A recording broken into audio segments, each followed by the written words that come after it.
Hey everyone, welcome to Attack of the Show. Now we've got a lot to get through, so enough with the small talk. Was the Nintendo Revolution revealed? Good question, huh? Nintendo took the stage at the Game Developers Conference, and we have the story for you. Plus, relive those days when your favorite playmates used to have names like Snake Eyes and Roadblock and Shipwreck.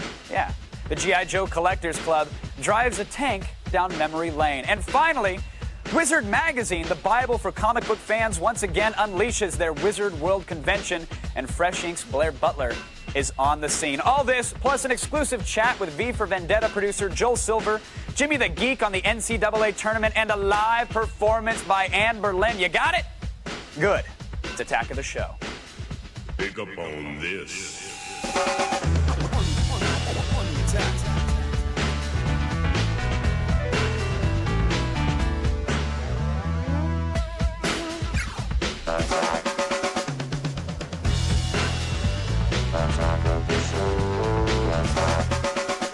Hey, what's going on, everybody? Welcome to Attack of the Show. Yeah. Woo! One guy's pumped up. What? Right. Two or three? Two or three. Two or three? No, we got This it. chain reaction we got going on in the studio. It is infectious. The applause is. No, we have a great show, and we want to start things off right away with the Game Developers Conference. It continued in San Jose today. Now, yesterday, Sony gave us a ton of new information about their console. They were talking about their online service, their launch plans, the whole nine. Now, today was Nintendo's turn to really dole out the info, give us the goods, and that's why joining us live from the GDC to give us his impressions of the conference is Matt Casamassina, editor-in-chief of IGN Revolution. Matt, are you there, buddy? I am, yeah. Thanks for having me on. Thank you for joining us. Are you sober today? I know you've been doing the party, and you were telling us earlier. I am recovered, fully recovered, yes. Good to hear. Tell me, what do we get from the conference, Matt? There were so many, rumors and speculation. We're going to get the new name. We're going to hear the release date, maybe a live demo of the thing. What did Nintendo deliver? Well, actually, Nintendo delivered none of those things. All right.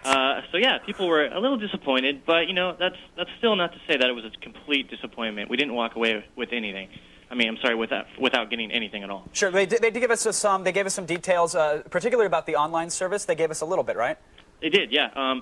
Speaking about the Revolution online service, yeah, their virtual console. They announced that Sega and Hudson from the Genesis and TurboGrafx, respectively, are going to be able to provide downloadable games on the virtual console.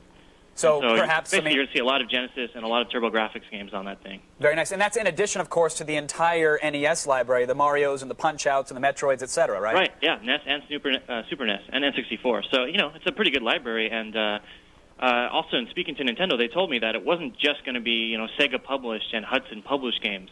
So this opens it up to all Genesis games and all TurboGrafx games. Oh, it's great. It's like with the next-gen race, everybody's trying to get in with the downloadable content. It seems like out the door, they're going to have the biggest and perhaps the best library. Well, certainly for if you're an old-school player, that's very appealing. These are a lot of big titles. Now, what if you're a Zelda fan? I'm told that they had something for all the Zelda fans out there.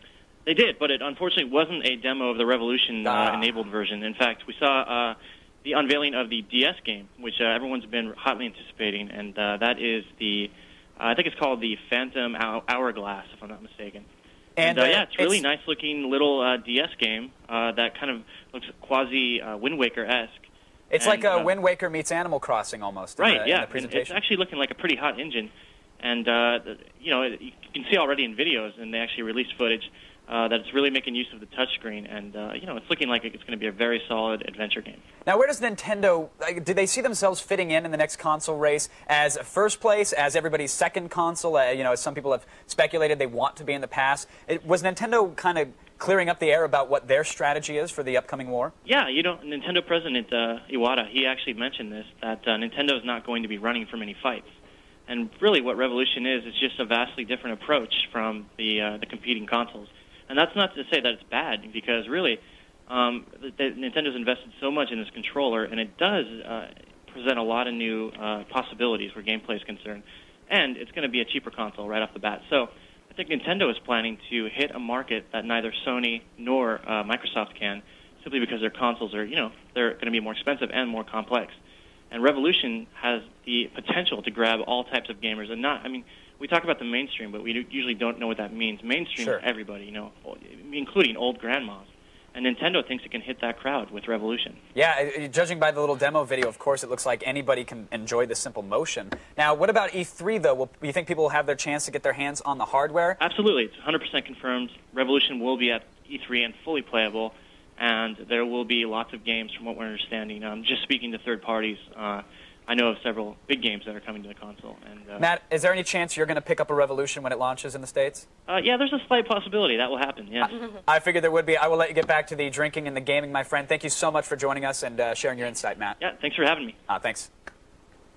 Now, Fox's Unanimous debuted last night. You might have heard of it. Basically, they lock 9 people in a bunker and then watch them argue about which one of them should take home the $1.5 million prize. Wow. But the longer they stay in the bunker, the less money the winner will get at the end. Tricky, tricky. But the show can just as easily pretty much be summed up as lock 9 stereotypes in a basement and watch what happens.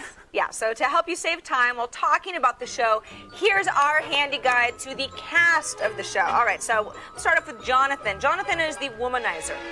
Vanessa is the soccer mom. Jameson is the gay guy. You've always got to have one of those. Tara, the artiste. She's very artistic. Steve's the trucker. Kelly is the minister. Adam, the gambler. Richard, the failure. And Jamie, who fills the time-honored reality show tradition of the hunter/dancer.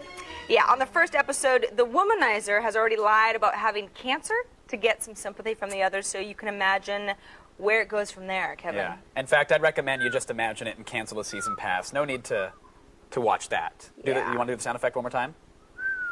There we go. I'm not really very good at whistling. All right, well, we're going to move on then. How about to a report on something very important, friends? It's Chefgate. Dun, dun, dun.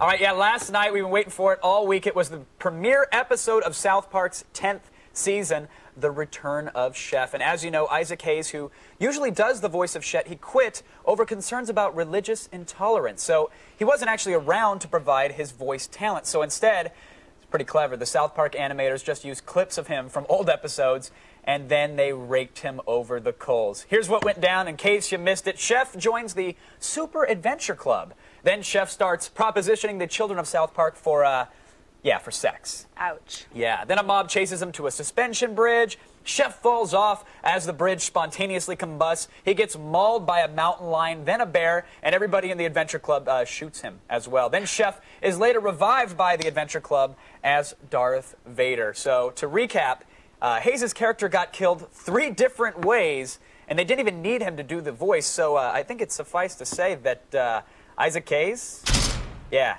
the dude got owned.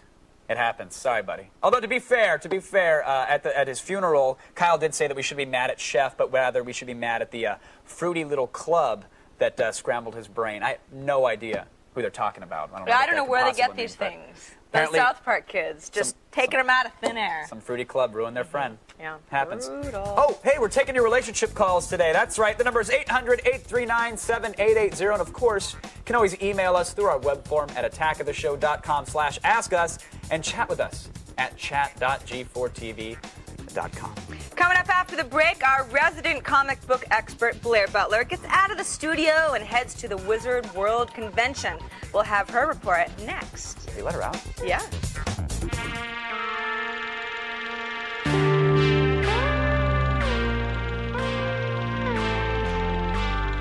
Welcome.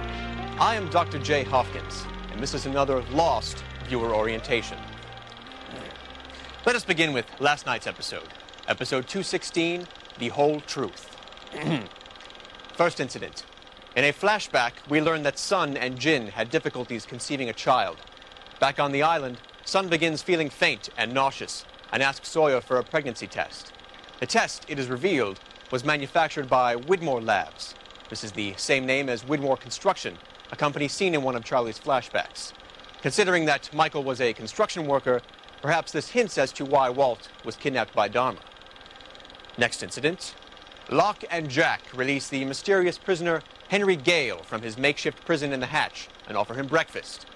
On the cereal box is a code that reads DL9FFTR731. This proved easy to decipher. The code is clearly a reference to the... isn't that incredible? It totally changes everything. I was sure I knew what the island was, but now it's all up in the air. Incident 3. Reruns. Seriously, ABC, What is the deal? Cliffhangers are bad enough, but cliffhangers followed by 4 weeks of reruns is intolerable. Even here at the Dorkma Institute, we're having a hard time remembering what happened last time. I mean, do you want people to stop watching? Because they will. We're gonna stop. Leo, stop it! Would you just leave it alone? We're going on. Come on. All right, we're back on. That is all. Again, I am Dr. Jay Hopkins, and on behalf of the Dorkma Initiative, I thank you for your participation in Lost. Good day.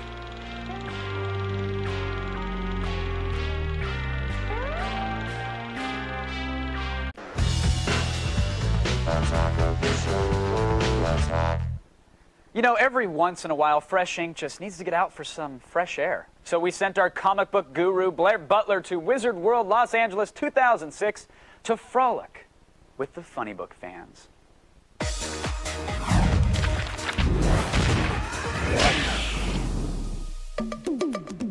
We've been to comic book conventions all over the country, but Wizard World is different because it's in LA, and that means it's full of celebrities. Or at least people who are celebrities to big nerds like me.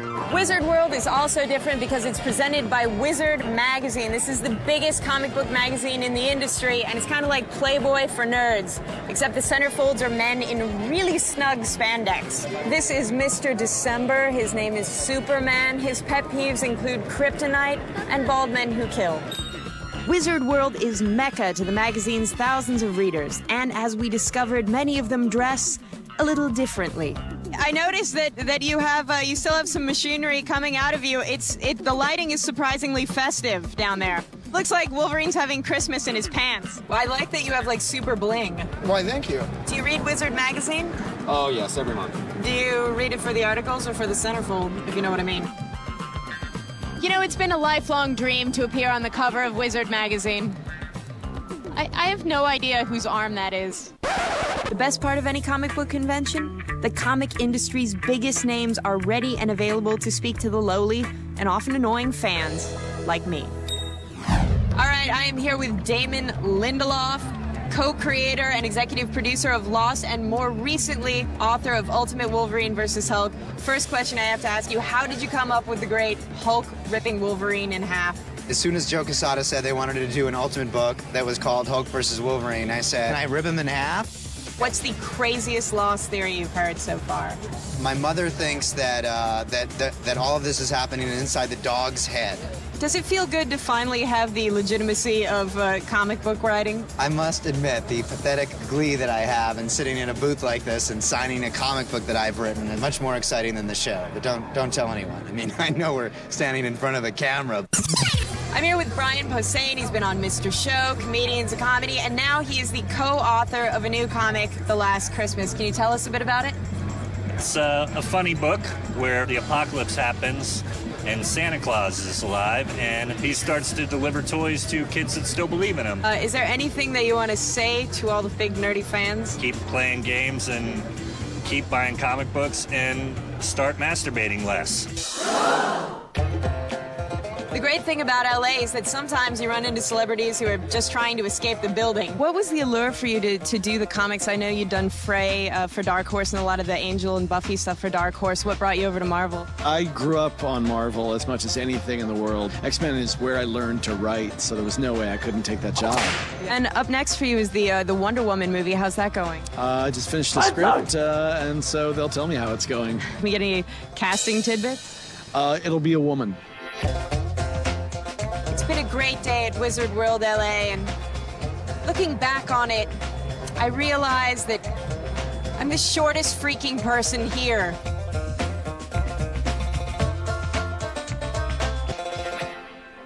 I don't know, were you shorter than Joss Whedon as well, or? No, I mean, you know, a little bit shorter, yeah. Now, did you literally just run into him outside and said, hey, I want to talk to you, and he was cool with it? Yeah, he was totally cool. He's a very gracious guy and Awesome. working on a lot of upcoming projects. Wonder Woman played by a woman, not surprisingly. Very important. Yes. You know, you went and had a ton of fun, but the Right. question that I always ask is, did you bring me back anything? I did. I brought back Daredevil. This is Daredevil number 83.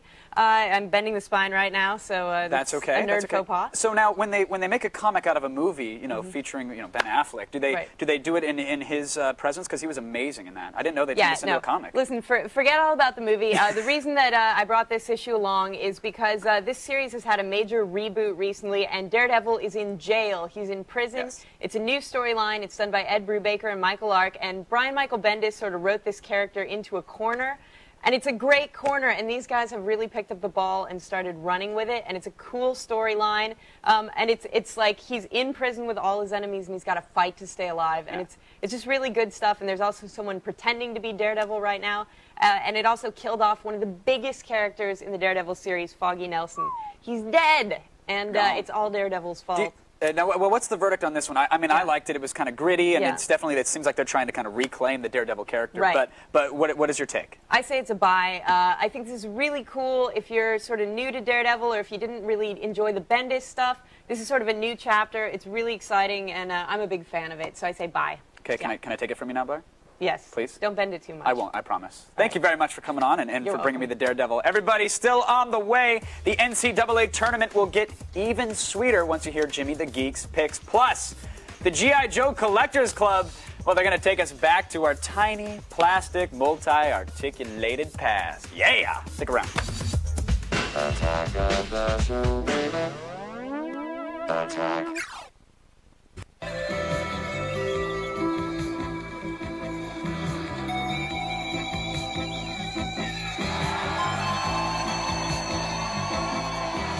Unbelievable. Go, baby, go.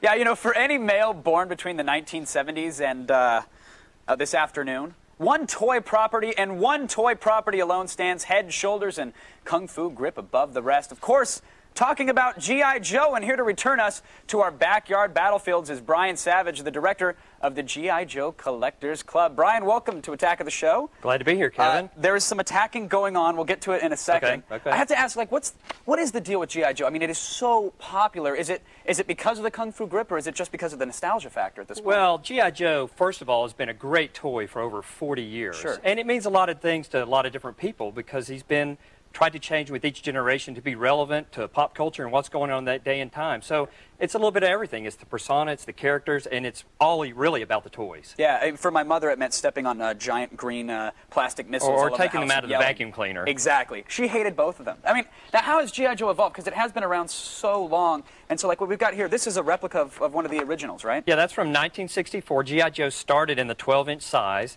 And like I said, the great thing about him, he's changed for every generation, so the kids of that time really dig him. You know, then he went to what you see here in the 80s, Sure. in the Real American Hero, and then today, what you've got now is an 8-inch Sigma 6 figure, and this is currently what's on the retail store shelves. So now, at what point did they add the little rubber band in the stomach where you could yank Well, it in half and make it look that's like you an got... O-ring, Kevin, not a rubber band. I bet it is. You know. Yeah, I mean, the O-ring was the perfect part to snap it and made it look like, you know, the guy got cut in half and you pour a little ketchup on the battlefield. Absolutely. And got a bloody scene. I love it. Now, you don't collect these things. I mean, you create them as well, right? That is correct. We create them as well. Matter of fact, there's for the convention each year we create items. For the club, we create exclusives. Like these two pieces here, these mechs. These are from a convention last year. And do you know who this guy is here? I had a giant rubber version of him from my WWF ring back in the day. Yeah, Sergeant Slaughter, Yeah. 4-time World Wrestling Champion. And it's not going to look exactly like this, but we're making a figure of him for our convention coming up in New Orleans this summer. Now, are you just doing this because you can as fans and they give you permission to, or do you have like creative license to really use their properties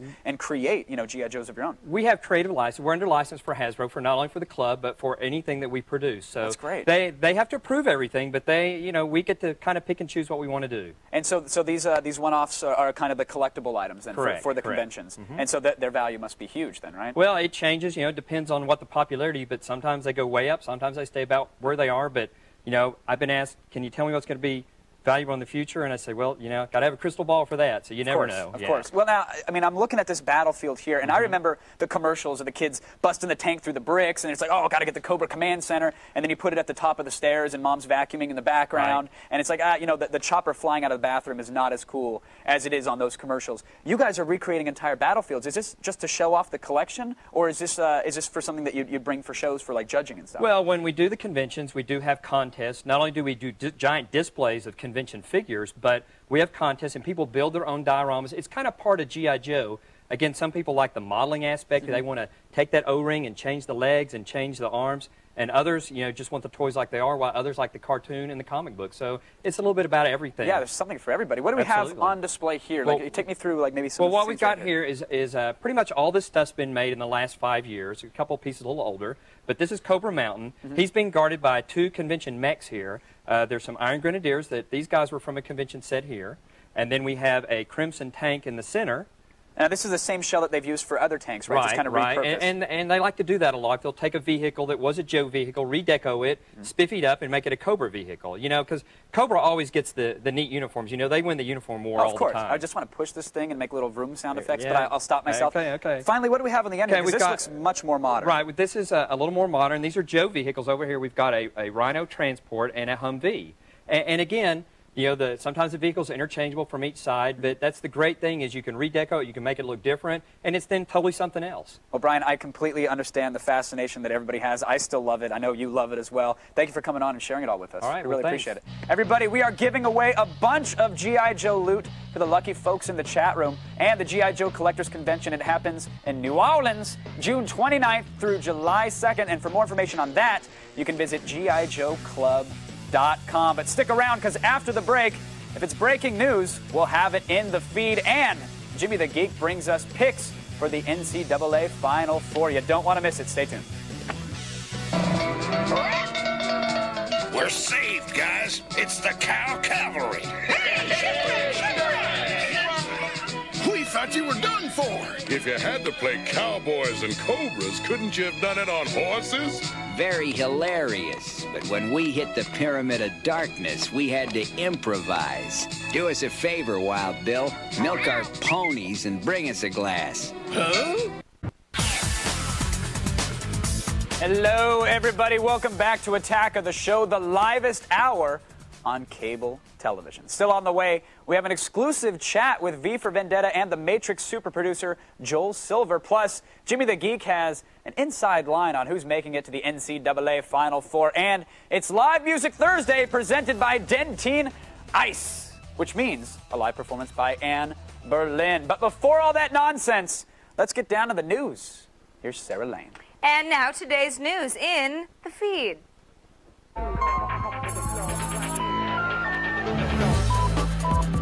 Sony tops today's game news as we quickly recap the company's major announcements from the Game Developers Conference yesterday.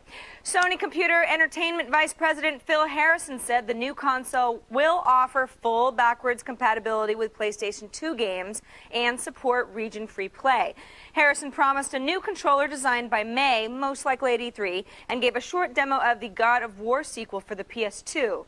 Yes, the PS2. Meanwhile, Sony's Shadow of the Colossus won the Best Game prize at GDC's Game Developer Choice Awards.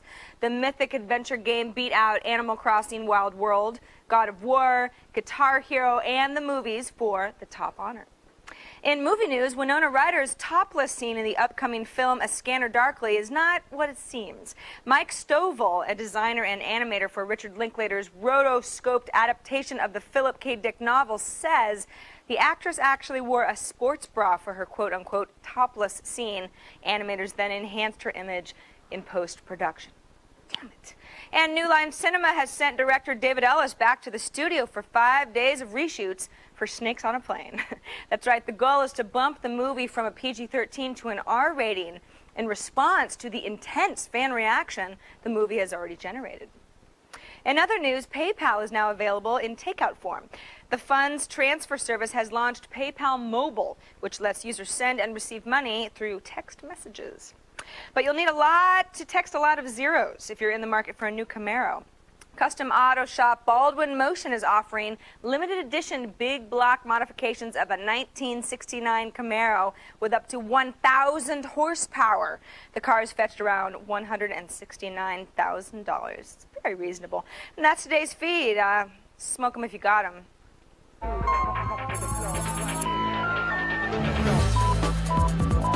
And now from hard news to hard courts, here's Brendan Moran. The NCAA Tournament Sweet 16 is underway as we speak, and that can only mean one thing: the return of the only sports handicapper in the world who uses video games to gather his data. Joining us live from Indianapolis, the home of the Final Four, ladies and gentlemen, Jimmy the Geek. Let's go!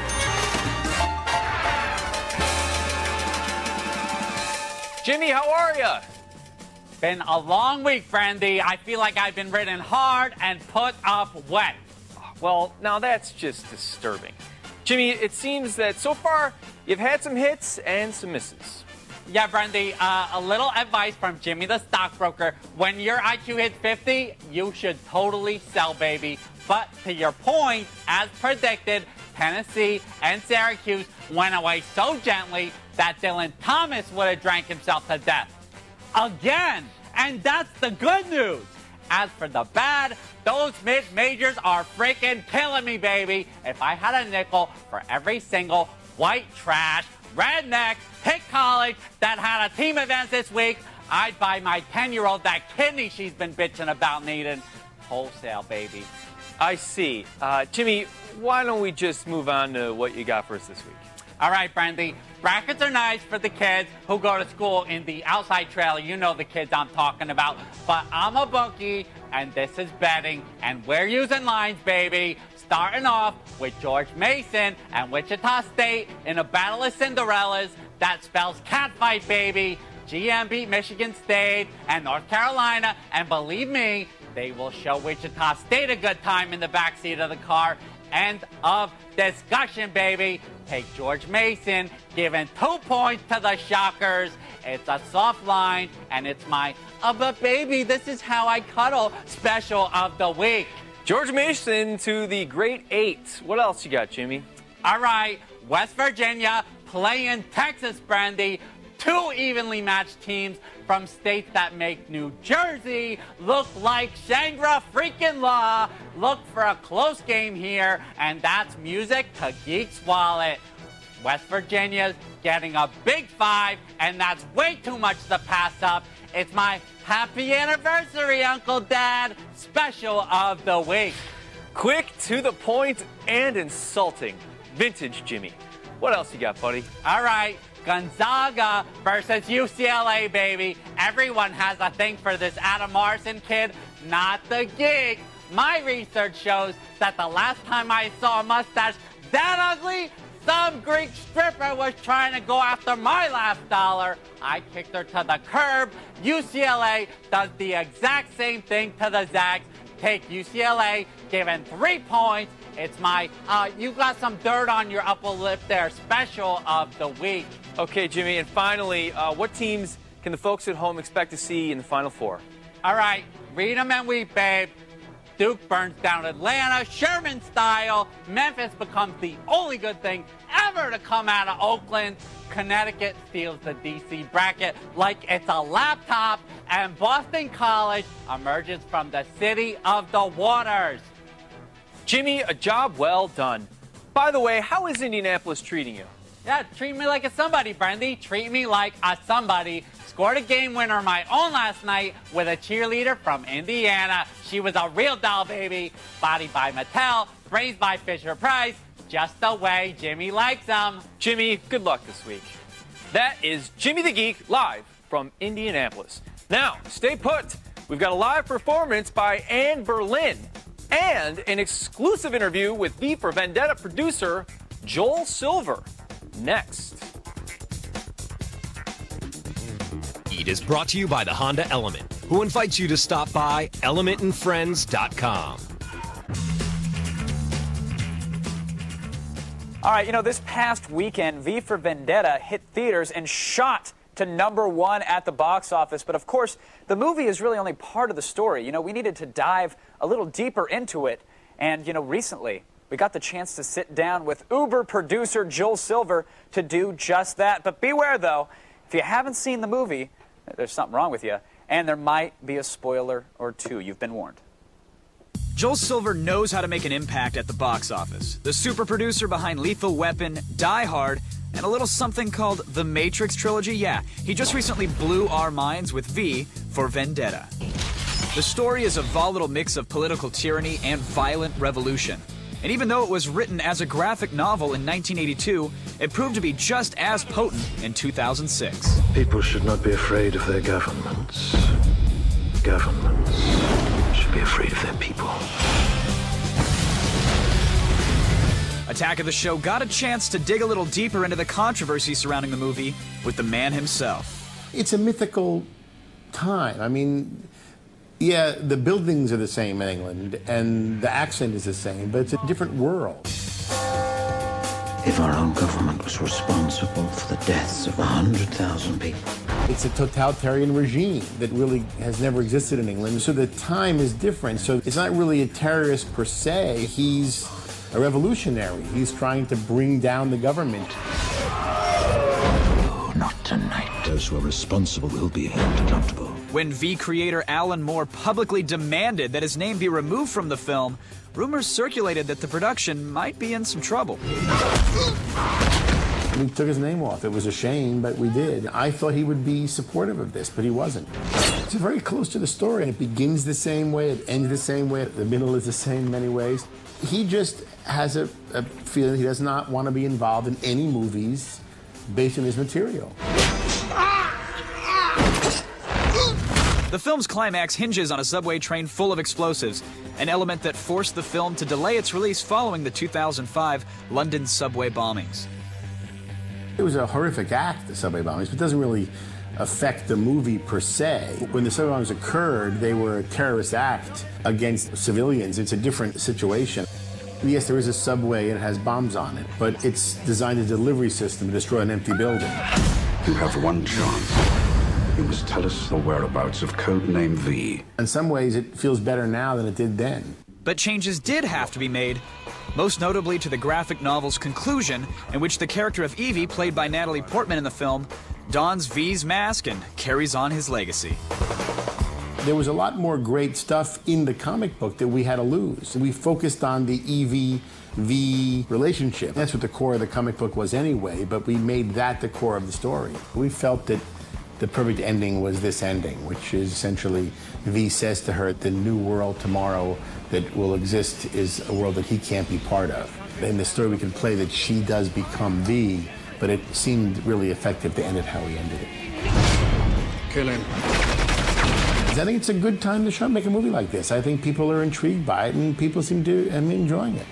The subject matter is fresh and original, which I think is what we should be doing as filmmakers.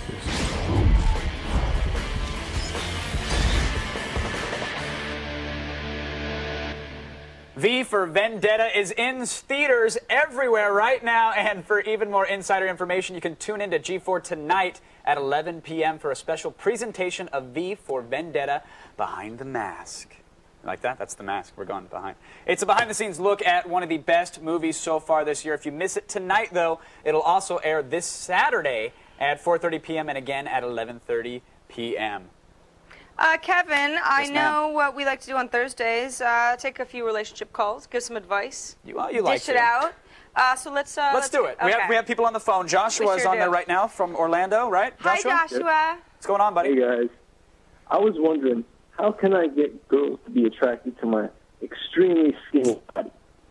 Your skinny body? His skinny body. Skinny body. Yeah. You know, some girls actually really like extremely skinny bodies. Yeah, totally. I would don't say, know any, but rock stars get girlfriends. If you try to host like a cable television show, it really seems to do the trick. It's a lot easier than protein shakes and working out.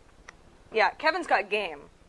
Oh, no, I obviously don't have this problem, but a guy I know who weighs like 145 when he's soaking wet, he has the issue. Just eat a lot. Yeah. What kind of a problem is that? Tim joined us on the phone from Erie, Pennsylvania. Tim, are you with us?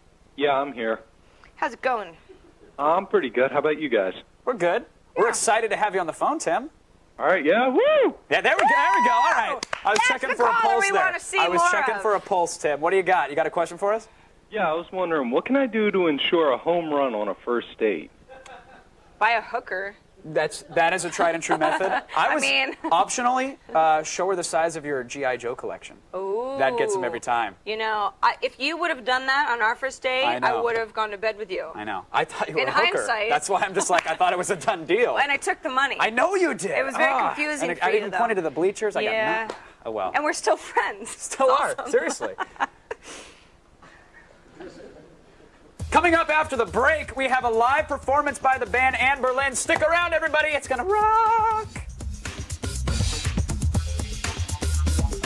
On the next attack of the show, we'll oil up and hop into Rumble Rose's Double X for the Xbox 360, and then bring you our clear-headed review. Plus, we'll try to help unravel the mysteries behind the upcoming teen noir movie Brick. And Brendan Moran visits the Playboy Golf Tournament to see how his game's holding up. His golf game, we hope. All on the next Attack of the Show.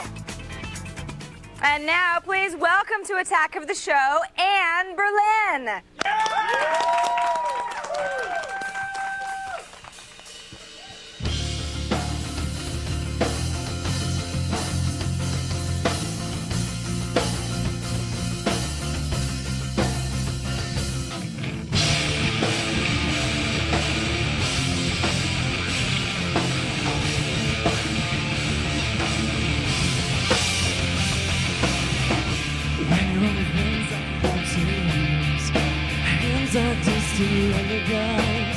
If I could turn around, I would swing. These ropes never seem so long. Since your paper heart start beating, leaving me suddenly alone. Will daybreak ever come? Who's gonna call on Sunday morning? Who's gonna drive you home? I just want one more chance. Don't put my arms in fragile hands. I thought you said forever. Sleepless night become bitter oblivion. These thoughts run through my head. Over and over. Complaints of violence become my only blues. August evenings, they bring someones to remember, to kiss you once you let by. Never know what simple days may bring. But I'm loving being seen. When life is in discord, praise you.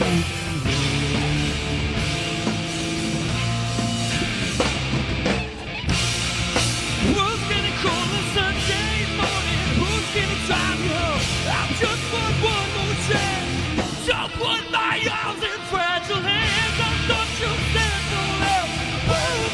It's over. What sleepless night become bitter oblivion. These thoughts run through my head. Over and over. Complaints of violence become my only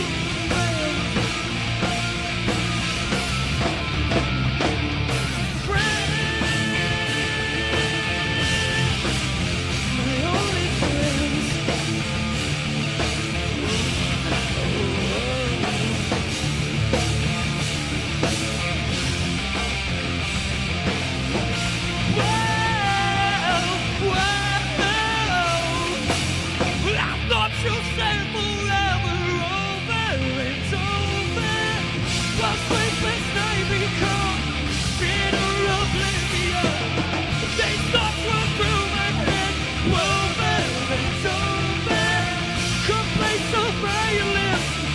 Become my only.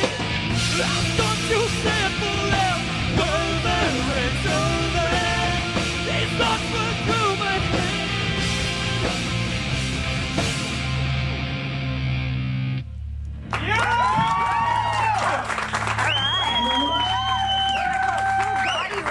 Be sure to check out Anne Boleyn's new album, Never Take Friendship Personal, out in stores now. And visit attackoftheshow.com for more information on these guys. Now stay where you are. We're reading some emails and some chat questions too. It's all next. Watching G4, the #1 podcasted network in America. Wall-to-wall game reviews. Always expect the unexpected. Go to iTunes or G4TV.com for details. Hey, everybody. Let's check in with the IRC chat room and see what they're saying. Jolly Jim has a question. Hey, man, who has Revolution fever? I've got Mick fever. I've been swooning all day. I just got a fever. Yeah, someone's got some feedback. Dan's ready. But I'm psyched for the Revolution. I got to tell you, like, I can't wait for it. Yeah. Yeah, me too. Yeah. The Revolution. Sorry.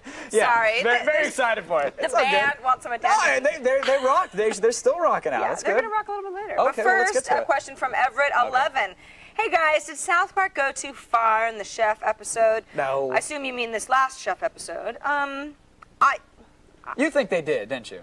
To be honest, I felt like after a while, I was like, I get the joke, I get the point. I thought maybe it lost a little of the funny about I hear ya. two-thirds in. But I watched it. That is a very valid point. I just felt like by the end of it that they went as far as they needed to, and it showed that Matt and Trey were both kind of hurt by what happened, obviously. It was like, hey, look, here's our buddy. We're sorry that you don't want to hang out anymore. That Look sucks. who's in love with Matt and Trey. It's Hollywood. Get over it. Pretty much. Suck it up, Can guys. we get to the rockin'? Yeah, we can. All right, let's Thanks to our guests, Brian Savage, Matt Casamassina, Blair Butler, and now, one more time, to the Rockin' in Berlin.